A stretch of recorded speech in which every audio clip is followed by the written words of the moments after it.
Bonjour et bienvenue. Imaginez un concept où le même mot peut décrire un simple serviteur, presque anonyme, et un prophète qui à lui seul vaut une nation entière. C'est une belle énigme pour commencer. Oui, et aujourd'hui on va tenter de la résoudre. On va décortiquer un mot et à travers lui toute une philosophie de vie, une sorte de chevalerie spirituelle en quelque sorte. L'idée, c'est de comprendre comment la jeunesse, la bravoure peuvent se transformer en un idéal de noblesse d'âme, un code fondé sur la générosité, l'humilité, la compassion. C'est une excellente façon de poser le problème. Notre mission, en explorant les sources, c'est justement de comprendre ce glissement de sens. On passe de la simple jeunesse à ce que les textes appellent une station spirituelle. Ce concept, la fiotuvette, c'est un idéal de comportement. D'accord. On va donc voir ensemble comment il est défini, comment des figures emblématiques l'ont incarné, et quels sont les piliers qui permettent de l'atteindre. C'est une plongée dans une vision du monde où l'altruisme, l'intégrité sont pas juste des options, mais le cœur même de l'existence. Alors commençons par la base. Le terme lui-même, la futouette, ça semble être un concentré de plein d'idées. Quand on lit les définitions, ça va bien au-delà de la bravoure physique. On y trouve la générosité, la chasteté, la fiabilité, la compassion, mais aussi le savoir, l'humilité, la piété. C'est ça. C'est pas juste une liste de qualités, ça ressemble à un véritable système d'exploitation pour un être humain. L'expression est juste. Un système d'exploitation. Ce n'est pas une vertu qu'on ajoute, c'est une manière d'être qui reconfigure tout le reste. La portée spirituelle est fondamentale. Les textes le présentent comme un rang, un niveau de conscience atteint par le voyageur sur le chemin de la vérité. Hmm, Et une des idées les plus fortes, c'est de vivre entièrement pour les autres. Mais pas seulement. C'est aussi d'endurer les injustices, les épreuves, sans jamais se plaindre. sans se plaindre. Jamais. Pas par faiblesse, mais par une force intérieure qui considère que se plaindre, c'est une forme de déchéance. C'est une perspective assez radicale. Ça veut dire qu'il ne s'agit pas d'une posture passive, contemplative. Absolument pas. Les sources parlent bien d'une forme de rébellion active contre le mal, d'une dévotion qui se traduit en actes. On n'est pas juste assis à être vertueux dans son coin, quoi. Oui, et cette posture active, c'est ce qui différencie ce concept d'une simple philosophie morale. C'est pas une idée à contempler, c'est un engagement à vivre. Au quotidien. Un engagement total, j'imagine. Total, il n'y a pas de demi-mesure. C'est une tension permanente, en fait, entre la lutte contre l'injustice dans le monde et la lutte contre son propre ego, à l'intérieur. Cette idée d'engagement actif est puissante, mais ça reste un peu théorique. J'imagine que les textes doivent regorger d'exemples concrets pour nous montrer à quoi ça ressemble en pratique. Absolument. Et c'est là qu'on retrouve notre énigme de départ. Les sources utilisent le mot feta, qui signifie littéralement jeune homme, Oui? pour illustrer des degrés très très différents de cette qualité. L'exemple le plus emblématique, c'est sans doute celui des gens de la caverne. Ah oui, ces jeunes qui se réfugient dans une grotte pour fuir les persécutions. Le coranique les décrit comme des fétas qui avaient foi en leur Seigneur. Ce qui est crucial ici, c'est pas leur jeunesse, c'est leur acte de courage. Ils se dressent contre l'idolâtrie de toute une société. Ils défient l'autorité politique, religieuse, pour affirmer leurs convictions. Donc ce n'est pas une bravoure de guerrier. Non, c'est une bravo spirituelle, une force de conviction inébranlable face à une pression sociale écrasante.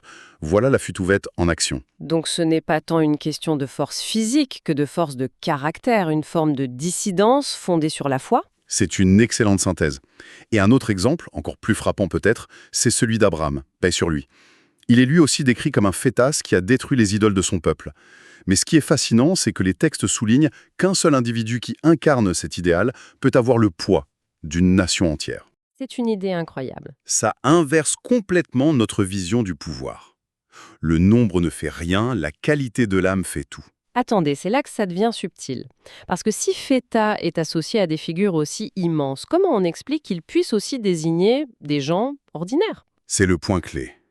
Les sources nous donnent des contre-exemples, notamment dans l'histoire de Joseph, paix sur lui. On se souvient des deux jeunes hommes, ses compagnons de cellule en prison. Oui, Et plus tard, au palais, il a des serviteurs, décrits comme des jeunes. Le mot arabe utilisé est le même, fétin. Sauf qu'ici, il n'y a aucune connotation de noblesse à d'âme ou de bravoure spirituelle. ah d'accord. Ce sont juste des jeunes gens des employés. Donc le même mot peut vouloir dire jeune serviteur ou héros spirituel. C'est le contexte et surtout l'état intérieur de la personne qui change tout le sens. C'est exactement ça. Le mot décrit une potentialité, pas un état de fait. Vous avez mis le doigt dessus. La futuvette est une qualité de l'âme, une maturité spirituelle qui peut exister à tout âge. Ce n'est pas une simple caractéristique de la jeunesse biologique.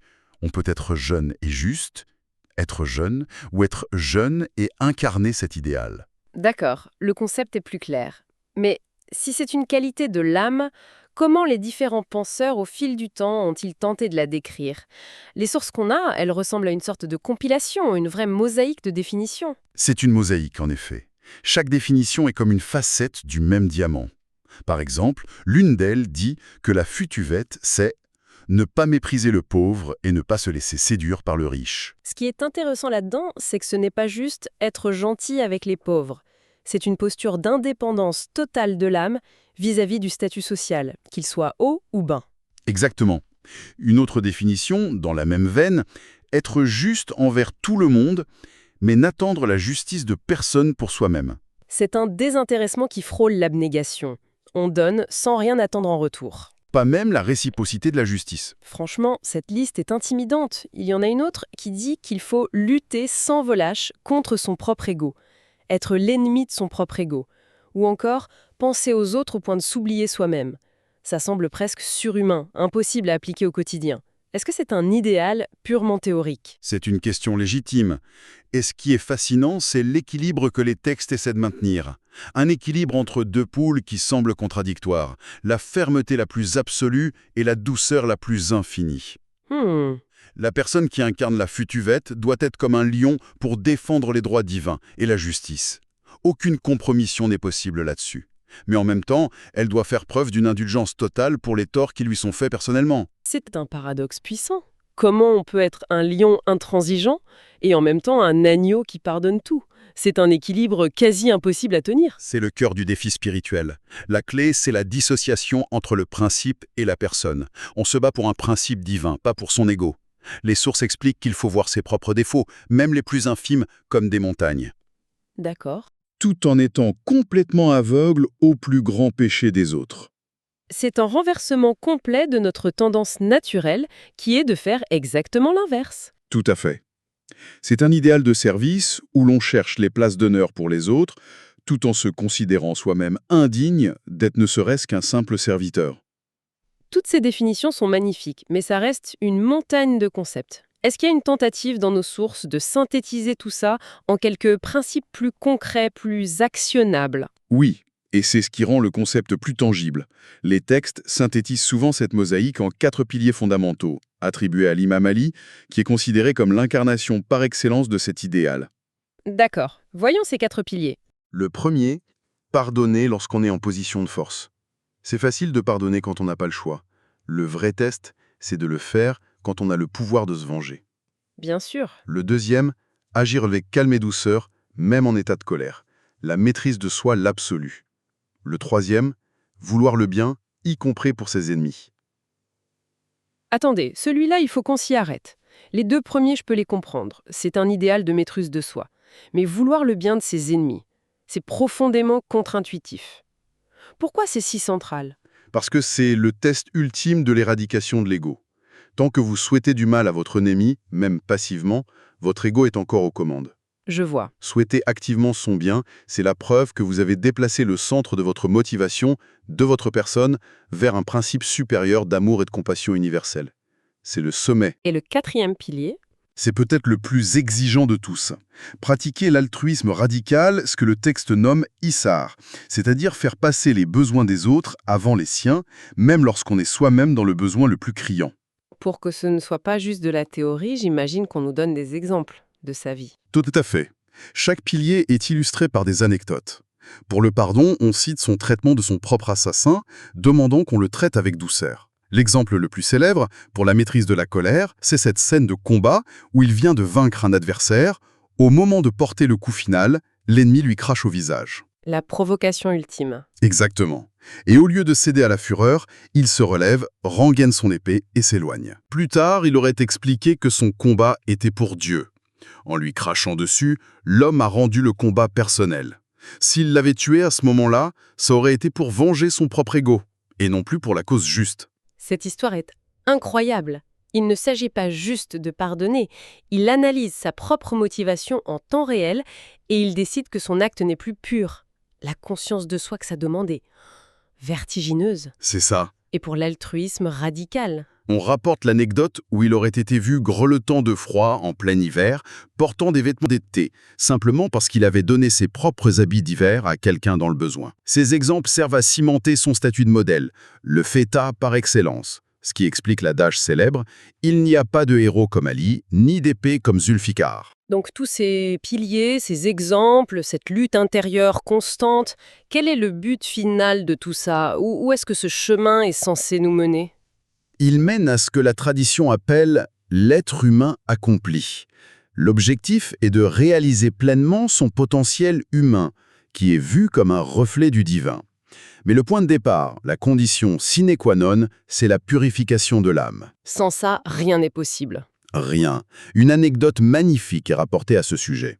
Moïse, paix sur lui, aurait demandé à Dieu ce qu'est la futuvette. Et la réponse? La réponse divine aurait été d'une simplicité et d'une profondeur désarmante. C'est me retourner ton âme, aussi pure que tu l'as reçue de moi. Attendez, une question aussi complexe et la réponse est aussi simple. Me retourner ton âme aussi pure que tu l'as reçue de moi. Ça sonne presque comme une énigme.